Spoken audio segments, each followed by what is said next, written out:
Dulu gue kira umur 40-an itu mapan. Udah punya rumah, mobil, anak dua, karir yang stabil dan hidup yang tenang. Dulu gue kira semua pertanyaan hidup bakal punya jawabannya di umur segini. Tapi sekarang gue tahu itu semua cuma ekspektasi anak umur 20-an.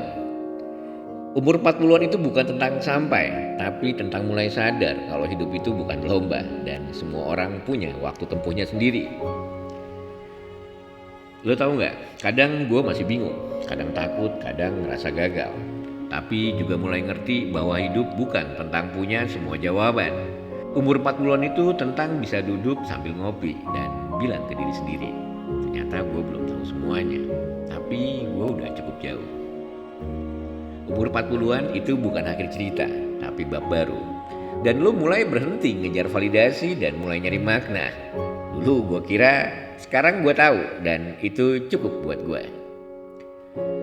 Dulu gue kira umur 40-an itu finish line, tapi ternyata bukan mapan yang gue temuin, tapi ketenangan yang datang dari menerima. Dulu mimpi gue besar, sekarang hidup gue nyata. Dulu pengen semua serba cepat, sekarang gue nikmatin pelan-pelan. Dulu pengen diakuin, sekarang cukup dimengerti diri sendiri. Umur 40-an lu gak telat, lu cuma lagi di fase baru dan itu sah-sah aja. Umur 40-an kepala gue masih sama, tapi isinya udah berubah total. Bukan karena gue lebih pintar, tapi karena hidup ngajarin gue dengan cara yang kadang gak enak. Dulu gue gampang marah, cepet emosi. Sekarang gue lebih sering diem. Bukan karena lelah, tapi karena sadar ternyata gak semua hal layak dikomentarin. Dulu gue pengen bener, sekarang gue pengen damai. Dulu pengen dimengerti, sekarang lebih penting buat gue ngerti duluan.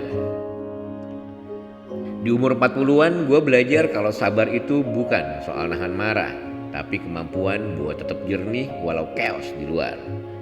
Umur 40-an ngajarin gue buat milih apa yang mau dipikirin, karena energi mikir itu terbatas.